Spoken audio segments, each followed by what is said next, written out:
ఆ గురుకులు ఎప్పుడైతే పెరుగుతామో గోధుమలకు కూడా పాడయ్యే అవకాశం ఉంటుంది. అనగా ఈ ఈ ఈ సువార్థికులు వెళ్ళి వాళ్ళకి సువార్త బోధించినప్పుడు గురుకులుగా ఉన్నటువంటి వారు కూడా మారే అవకాశం ఉంటుంది.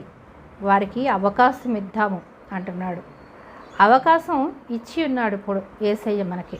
ఇంకా దేవుని రాకడ ఆలస్యం చేస్తున్నాడు అంటే అందరూ రక్షింపబడాలి, అందరూ దేవుని రాజ్యంలో ఉండాలని దేవుని ప్రణాళిక. కాబట్టి మనకి ఇంకా అవకాశం ఇచ్చి ఉన్నాడు.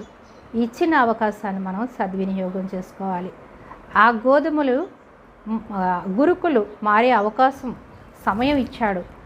అనగా ఈ మానవుడు ఇంకా రక్షింపబడకుండా లోకానుసారంగా జీవిస్తూ ఇంకా అంధత్వంలోనే చీకటిలోనే ఉండిపోతే, దేవుని వెలుగులోనికి రాకపోతే వారు కూడా అగ్నిలో కాల్చివేయబడతారు.